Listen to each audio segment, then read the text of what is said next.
Jorge Martin lay in a neck brace in the gravel at turn 7 on Monday morning, 18 hours after shoving his own team manager on live television, on the same circuit where he had already crashed 5 times in 4 days.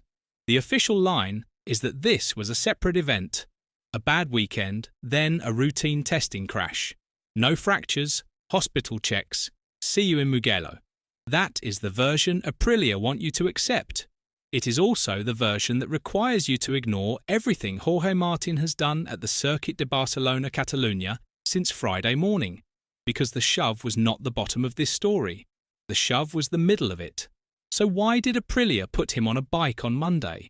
And why is no one inside that garage willing to say the word that everyone in the paddock is already thinking? This is not a rider having a difficult week. This is a 2024 world champion coming apart in public, on the exact piece of tarmac where his Yamaha contract was supposed to be the story. And the people closest to him are the same people he had pushed out of his way the day before. Because the only people who could have stopped Martin from getting on that bike on Monday morning were the people he had publicly told he did not trust the previous afternoon. Aprilia did not protect him. They could not. He had spent the previous 24 hours making sure of it. Martin crashed at turn 7 inside the first 90 minutes of running, hard enough that medical staff put him in a neck brace before loading him into an ambulance. Aprilia confirmed checks on his left elbow and right leg. He was transferred to Dixias University Hospital in Barcelona for further evaluation. No fractures, eventually, but the image was already out. A 2024 world champion immobilized on a stretcher at a Monday test, while the bike he was supposed to be developing for the rest of the season sat in pieces in the gravel trap. That was the 6th time in 4 days Aprilia mechanics had to walk to a corner and pick him up. 6 crashes. Same circuit, same rider, same week. And oh yeah, there is one more part of this that nobody covered properly. After his Friday morning crash at turn 12, the very first session of the weekend, Martin told reporters, "When I was crashing, I thought about Luis Salom straight away. Luis Salom died at the same circuit in 2016.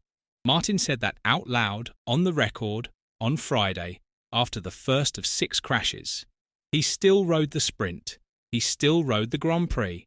He still shoved Bonora on Sunday.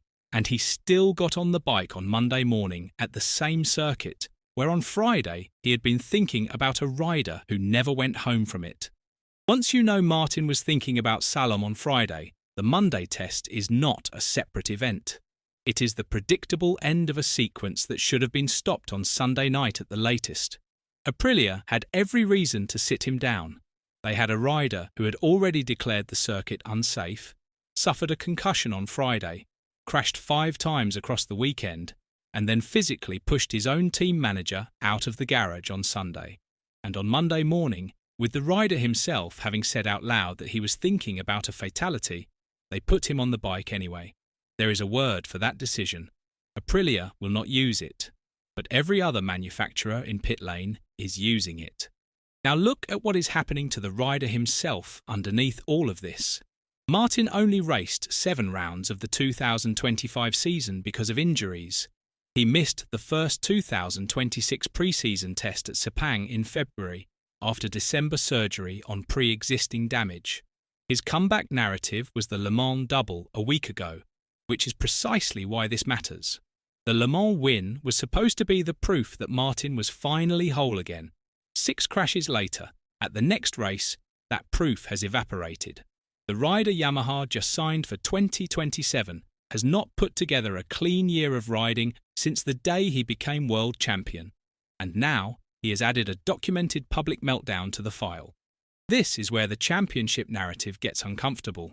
Marco Bezzecchi, the rider Aprilia signed almost as a secondary option once Martin's deal closed, left Barcelona with the championship lead extended to 15 points over Martin. 15. A week ago, at Le Mans, the gap was 1 point.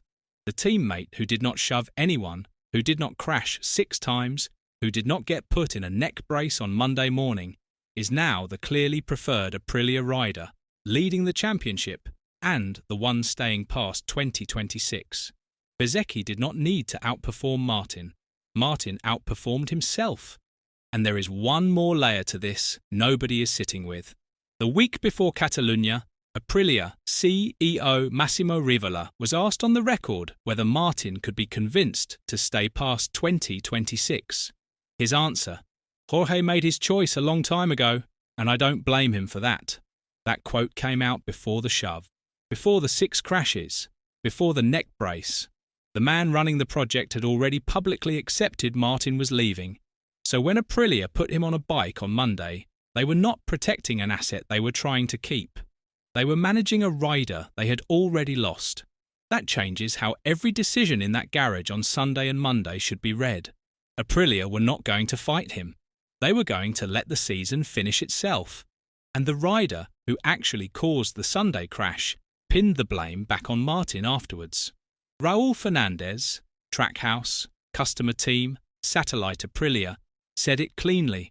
"I don't think I made a mistake. Jorge made 2 corners." Read that the way the paddock read it. A satellite rider on a customer bike publicly telling the factory's lead rider that the fault was his. No factory rider in form lets that go. Martin did not even respond. He shoved his team manager and went to hospital instead. People thought the Monday crash was a separate story from the Sunday shove. It was the same story finishing. The shove was the moment the relationship broke. The Monday test was the moment Aprilia found out what that costs them. A rider in hospital because nobody in the garage had the authority left to tell him no. This was never really about a championship under pressure. This was about a rider who has stopped being able to protect himself, and a team that has stopped being able to protect him from himself. Make no mistake about what Yamaha just watched. They did not watch a crash. They watched a rider get on a bike on a Monday morning that he should not have been on, 18 hours after losing the trust of his own crew, at a circuit where he had already told the world he was afraid. Whatever Yamaha thought they were buying for 2027, the version of Jorge Martin they actually signed was on display all weekend. The 2024 World Champion is real. So is the rider in the neck brace at turn 7. Both are the same person. The question Yamaha now has 10 months to answer is which one walks into Iwata in January. Martin did not lose a championship in Barcelona. He lost the version of himself other manufacturers were willing to bid on. The shove was Sunday. The neck brace was Monday. Which one do you think Yamaha is still trying to forget? Let us know in the comments below. And once you do that, make sure to click on the video appearing on your screen right now.